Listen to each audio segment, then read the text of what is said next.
안녕하세요. 우리 지난 시간에 역사 학습, 세계사 학습의 목적, 그리고 선사시대에 대해서 이야기해보았습니다. 자, 이번 시간은 4대 문명에 대해서 이야기해볼 건데요. 지난 시간에 우리 뭐 배웠었는지 잠깐 복습을 해볼까요? 먼저 우리가 세계사를 왜 배워야 하는지 이야기했었죠. 왜 배워야 한다고 했었죠?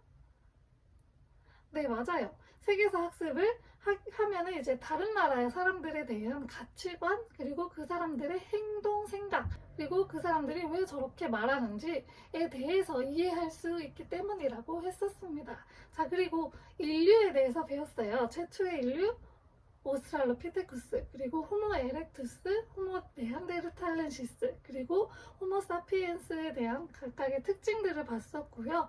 그리고 구석기 시대하고 신석기 시대의 차이점, 신석기 시대에는 농경이 시작됐다라는 중요한 이야기까지 했었습니다. 자, 그러면 이제 오늘은 청동기 시대에 대해서 이야기해 보도록 할 텐데요.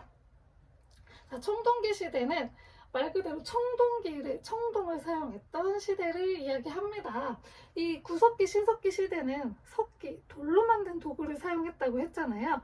그런데 이 청동기 시대에는 청동이라는 것이 이제 발견이 되면서 이 굉장히 많은 변화가 또 일어나게 되었습니다. 하지만 석기는 여전히 사용하고 있었어요.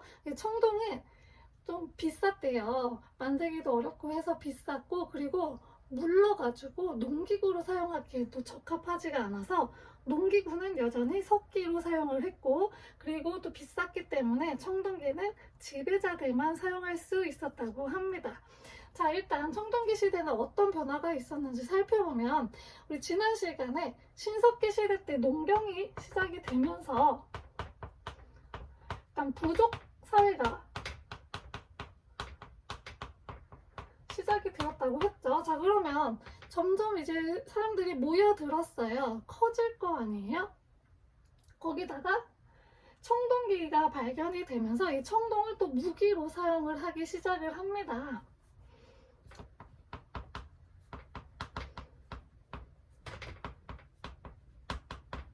자, 그러면서 어떠한 일이 벌어지냐? 이 한 부족이 다른 부족을 공격하는 정복전쟁이 시작이 돼요.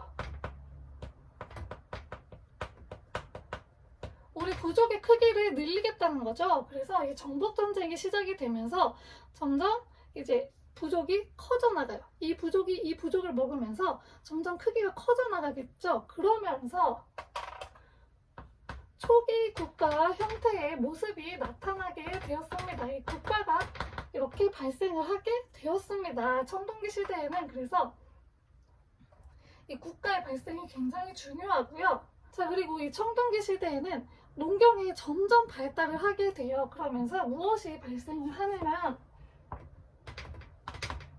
잉여 생산물이 나오기 시작합니다. 자, 그러면서 잉여 생산물은 생산물이 남은 걸 말해요. 그래서 이 잉여 생산물이 더 많은 사람이 재산이 많은 거고 적은 사람이 재산이 적은 거예요.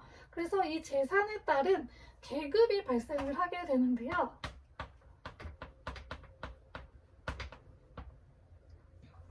그러면서 이 청동기 시대에는 계급도 발생하고 또 국가의 모습도 발생을 하게 되었습니다.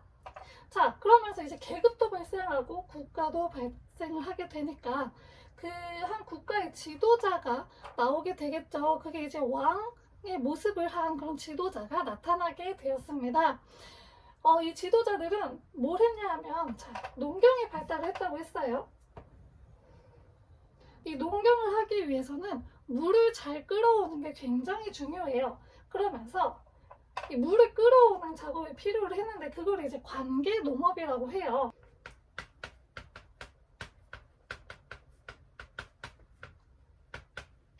자, 근데 이 물을 끌어오는 작업은 무엇이 필요하냐 하면 엄청난 노동력이 필요해요.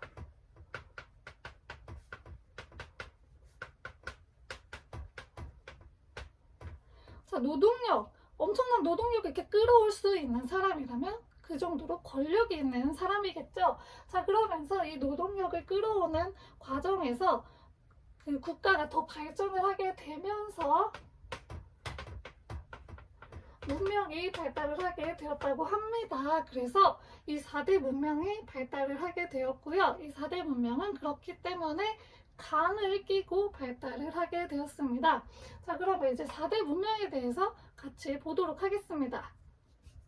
이 4대 문명은 말 그대로 4개의 문명을 이야기합니다. 아까 이야기했듯이 4대 문명은 모두 다 강을 끼고 발달을 하게 되었습니다.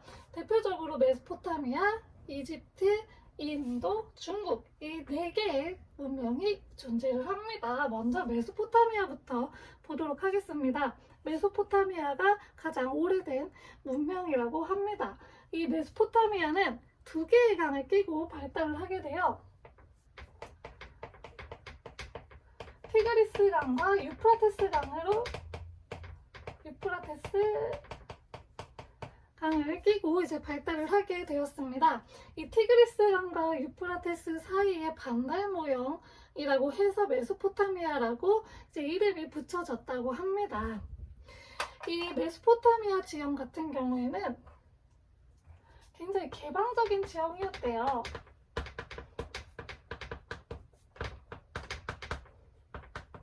이 개방적인 지형이다 보니까 외부로 진출하기에 굉장히 유리한 장점이 있었지만 그 개방적이기 때문에 또 외부의 침략도 굉장히 자주 받았다고 해요. 그래서 왕조의 교체가 자주 이루어졌다고 해요. 처음에는 이제 수메르인이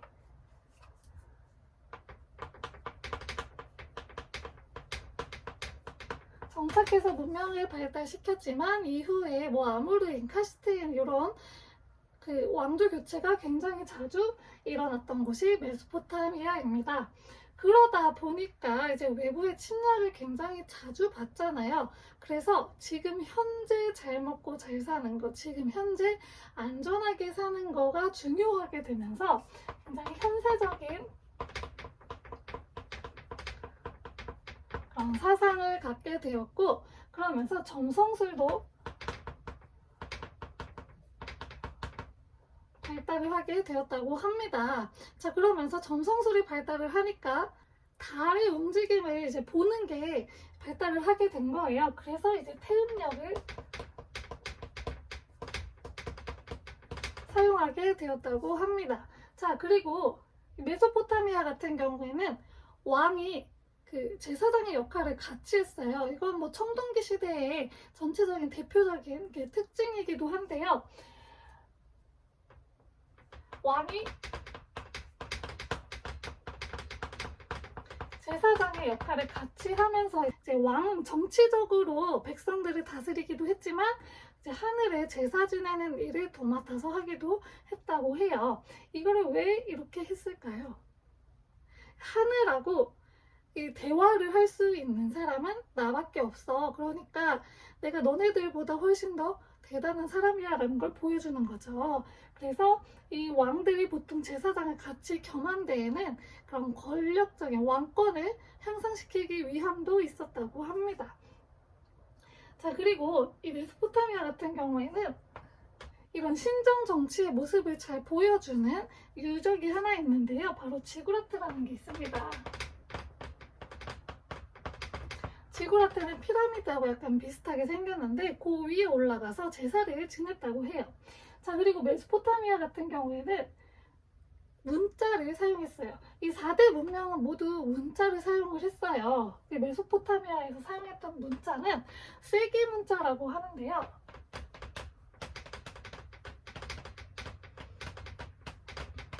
이건 이제 점토판에다가 새겨서 기록을 했다고 합니다. 그래서 점토판에다가 새겨서 이거를 굳혀가지고 이걸로 이제 사용을 했다고 해요. 이걸 쐐기 문자라고 하고요. 아까 이 메소포타미아는 왕조 교체가 자주 있었다고 했잖아요. 그 중에 하나인 아무르인이 만든 바빌로니아 왕국이라는 그 왕국이 있었어요. 거기에 있던 왕이 함무라비 왕인데요.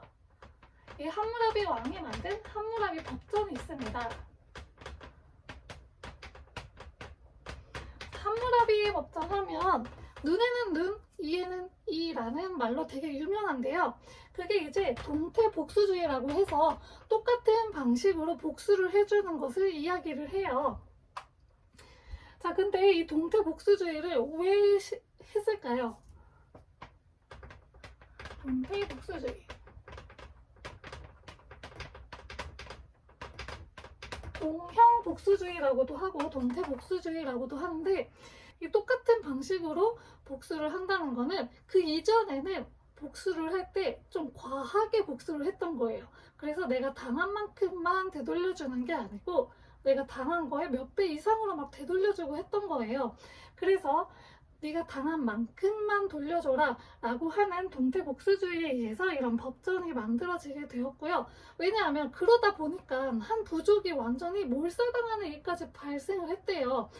그 아예 부족이 하나가 다 막 몰살이 되다 보니까 그 나라 입장에서는 그러면 완전히 자기 백성들이 다 없어지게 되는 상황까지 발생을 하게 되잖아요. 그래서 그런 거 하지 말아라. 당한 만큼만 돌려줘라.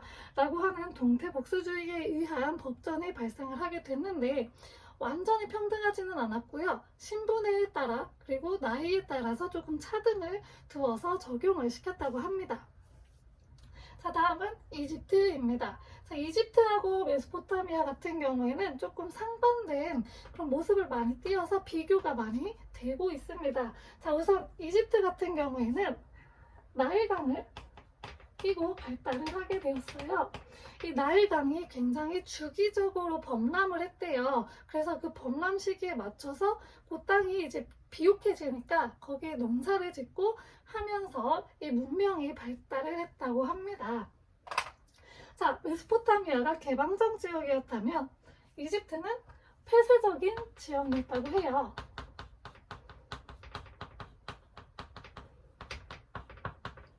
이집트가 사방으로 또 사막으로 막혀 있기 때문에 굉장히 폐쇄적인 지형이어서 외부의 침략을 잘 받지를 않았대요. 그래서 한 왕조가 굉장히 오랫동안 유지가 될 수 있었다고 합니다. 그게 이제 이 메소포타미아하고 큰 차이점이고요. 그러다 보니까 지금 현재 뭐 외부 침략도 없고 지금 현재가 좀 안정적이다 보니까 어떠한 생각이 발달을 하게 되냐면 내세에 대한 생각이 발전을 하게 됩니다. 내세란 내가 죽고 난 다음의 세계를 이야기를 해요.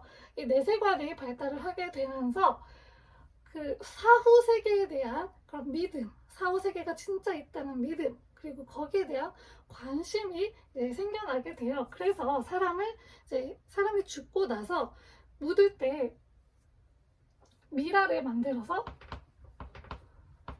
좀 온전하게 보관을 할 수 있게, 그래서 영혼이 자기 모습을 알아보고 왔다 갔다 할 수 있게 미라를 만들었고요. 그 미라를 보관하는 피라미드도 만들었습니다. 그리고 이 사람이 이제 죽고 나서 내세로 가잖아요. 이 내세로 가는 안내서가 있어요. 그게 바로 사자에서인데요. 사자는 죽은 자를 말해요.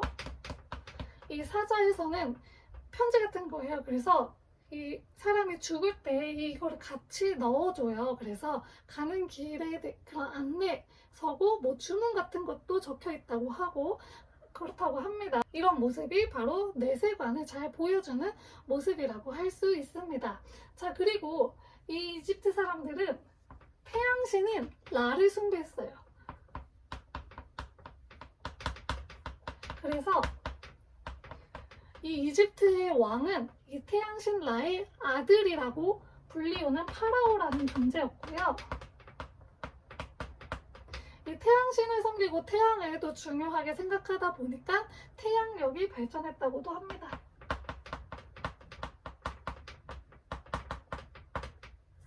자, 그리고 여기도 메소포타미아하고 마찬가지로 문자를 사용했는데요. 바로 상형 문자를 사용했습니다. 그래서 이집트 그런 유적들을 보면은 그림이 막 이렇게 많이 그려져 있는 것들을 봐요. 그게 바로 이 이집트인들이 사용했던 문자입니다. 그래서 이거를 해석하시는 분들도 또 따로 계세요. 그래서 이집트는 이런 모습들을 보였습니다. 자, 다음은 인도의 문명입니다. 자, 인도는 인더스 강을 끼고 발달을 했어요. 그래서 처음에는 이제 드라비다인이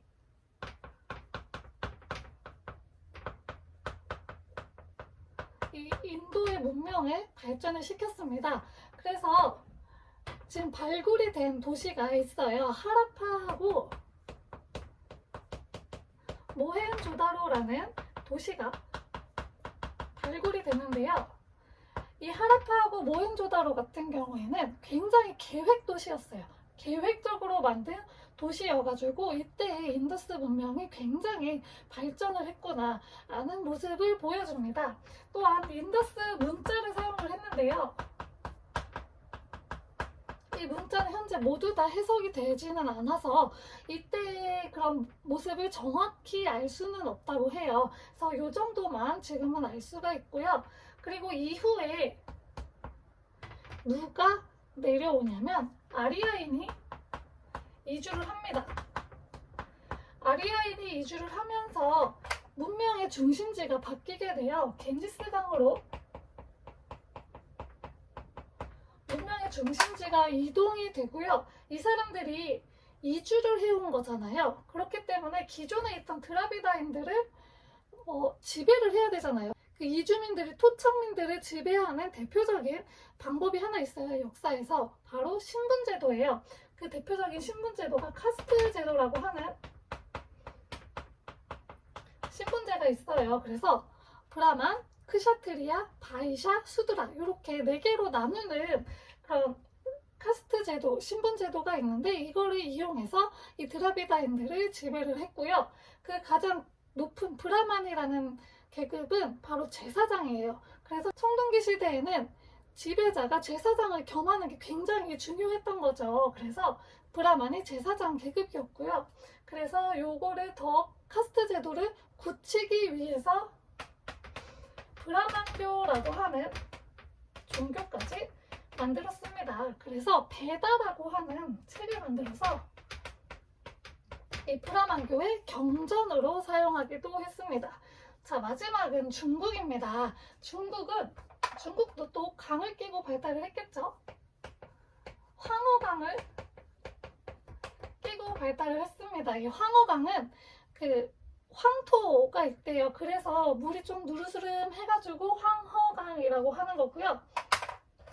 이 중국은 이제 신석기의 문명도 있어요. 그래서 대표적인 신석기 문명이 양사원 문화하고 룽산 문화가 있는데요. 이 양사원 문화에서는 색깔 있는 토기, 채도를 사용을 했고요. 룽산 문화에서는 검은색 토기, 흑도를 사용을 했습니다. 자, 이 중국에서는 지금 밝혀지지 않은 전설의 나라가 하나 있어요. 바로 하라고 하는 나라인데요. 이 하나라는 얼리터우라는 지역에 유적이 발굴이 됐지만 아직 결정적으로 이게 하나라 거다라고 하는 유물이 발견이 되지를 못했대요. 그래가지고 계속 이제 연구는 하고 있지만 하나라는 공식적으로 첫 번째 나라로 인정은 받지 못하고 있고 이제 실체가 확인된 최초의 중국의 나라였던 상나라가 있습니다. 이 상나라는 그 실체가 확인이 된 최초의 국가라고 했잖아요. 어떻게 실체가 확인이 됐냐 하면 이 상나라에서 쓰던 글자가 있어요. 갑골문이라고 하는 게 있는데요. 이게 뼈에다가 동물의 뼈에다가 글자를 새긴 거예요. 이게 뭐냐면 이제 점을 쳐가지고 그 내용을 해석한 거를 적어 놓은 거거든요. 근데 이게 그냥 기록으로만 존재를 했었대요. 이런 게 진짜 있는지 없는지 확인은 안 됐다가 청나라 말기에 한 사람이 그 말라리아 병을 고치는 약을 이제 만드는데 동물의 뼈를 그때 사용을 했다고 해요. 그러면서 동물의 뼈를 가지고 만들고 있었는데 그 사람 중에 한 명이 이 옛날 문자에 굉장히 유능한 사람이었다고 해요. 관심도 많았고 그쪽으로 공부도 많이 했던 사람이어서 딱 이거를 보더니 그거 같은 거예요. 갑골문 같은 거예요. 그래서 그걸 보고 공부를 좀 했겠죠. 그러고 나서 보니까 갑골문이 맞는 것 같아요. 그래서 이거를 이제 이 뼈가 어디서 왔는지를 알아야 될 거 아니에요. 그래서 이 뼈가 어디서 왔는지 수소문해서 거기를 찾아갔더니 거기에 땅을 파보니까 이런 갑골문이 와르르 나왔대요. 거기가 바로 이 상나라가 있던 은허라고 하는 지역이에요. 거기서 이 갑골문이 왕창 발견이 되면서 이 상나라가 실제로 있었던 나라가 맞구나라는 게 밝혀졌다고 합니다. 우리 지금 4대 문명 계속하면서 청동기 시대의 가장 큰 특징인 왕이 제사장을 겸했다라는 거 이야기했었잖아요. 여기도 비슷했어요. 근데 중국에서는 상나라에서는 이제 제사를 지내는 사람은 따로 있었어요. 정인이라고 하는 그런 직책을 가진 사람이 제사를 이제 주관을 하죠. 근데 이 제사를 주관할 때 하늘의 이야기 들을 거 아니에요? 요거에 대한 해석은 정인이 할 수 없었어요. 해석은 오로지 왕밖에 못했어요. 그래서 여기도 마찬가지로 왕이 이제 하늘의 뜻을 해석하는 그런 신정 정치를 진행을 했습니다. 신정 정치를 실시를 했어요. 그래서 이 계속 보면서 아시겠지만 이 시기에는 왕이 제사를 겸하고 하늘의 이야기를 듣고 그거를 해석하는 게 굉장히 왕권을 유지하는데 중요했다라는 걸 계속해서 확인을 할 수 있겠죠.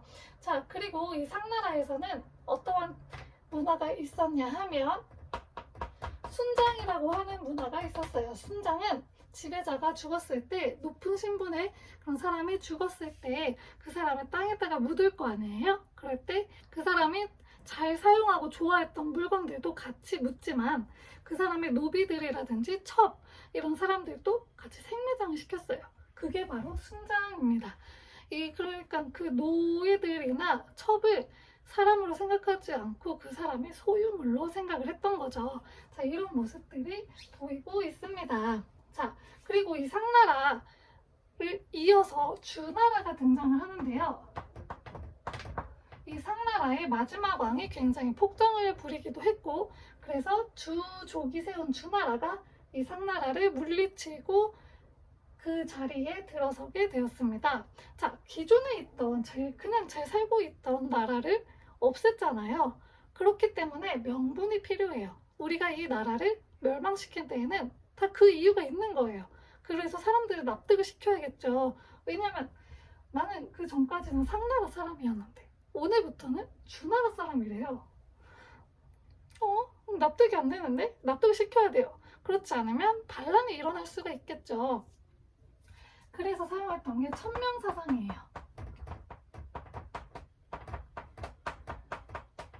이 천명사상은 하늘의 명을 받았다는 거예요. 말 그대로. 그래서 우리가 하늘의 명을 받았으니 지금 이렇게 상나라를 멸망시키는 게 당연하다라고 하는 거고, 그러면서 덕치주의도 같이 이야기를 해요. 덕이 있는 사람이 다스리는 걸 이야기하는데 내가 덕이 있다는 거예요. 내가 덕이 많아서 하늘이 나한테 그런 임무를 준 거다. 이게 바로 덕치주의하고 천명사상이 이제 같이 가는 이유이고요. 이 주나라의 대표적인 정책이 하나 있어요. 바로 봉건제도입니다. 자, 봉건은 무엇이냐?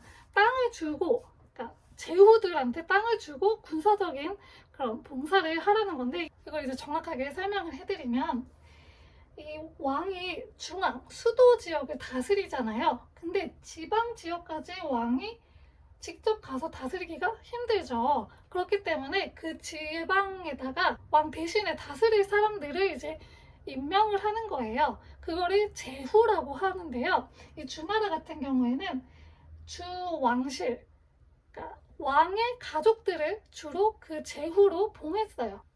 그렇게 봉했는데 그게 그 지역의 땅을 준 거잖아요. 그렇기 때문에 내가 너한테 땅을 주는 대신 왕한테도 뭐가 돌아와야겠죠. 그래서 군사적 봉사를 해라. 그게 뭐냐면 주나라에 외부 침략이 있을 때, 외부 적이 우리 주나라를 침략해 올 때 네가 군대를 이끌고 와서 우리 주나라를 지켜라 라고 하는 게 군사적 봉사입니다.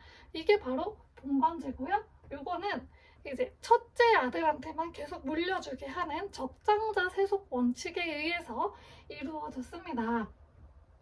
근데 이게 혈연적 왕의 가족들로 초반에는 구성이 되었다가도 계속 대를 거듭할수록 왕하고는 촌수가 계속 멀어지게 되겠죠. 그러다 보니까 점점 이 주 왕실에 대한 그런 충성심이 약해지고 있었을 때 이제 주나라 말기에 여왕이라고 하는 왕이 있었어요. 걔가 정치를 제대로 못하기도 했고 그리고 첩한테 굉장히 빠져서 제대로 일을 못했어요. 그러다 보니까 북방 유목민족이었던 견융족이 침략을 해왔을 때 제대로 대비를 할 수가 없었어요. 제후들이 제대로 충성을 못했어요. 안 했죠. 그러다 보니까 제대로 막아내지 못해서 수도를 밑으로 낙양으로 그러니까 동쪽에서 살짝 밑으로 이제 옮기게 되었어요. 그래서 그때부터를 동주시대라고 하고요. 그래서 요거를 동주시대 또는 춘추시대라고 해요. 여기 아까 봉건제 얘기하면서 그 땅에 제후들을 임명했다고 했잖아요. 이 제후들이 성장을 해서 굉장히 커져요. 그러면서 이제 하나의 국가의 모습을 하고 있는데 이 시기를 춘추시대라고 하고 이 시기는 다음 시간에 이야기하도록 하겠습니다. 자, 이번 시간에는 이 4대 문명 메소포타미아, 이집트, 인도, 중국에 대해서 이야기해 보았습니다. 자, 감사합니다.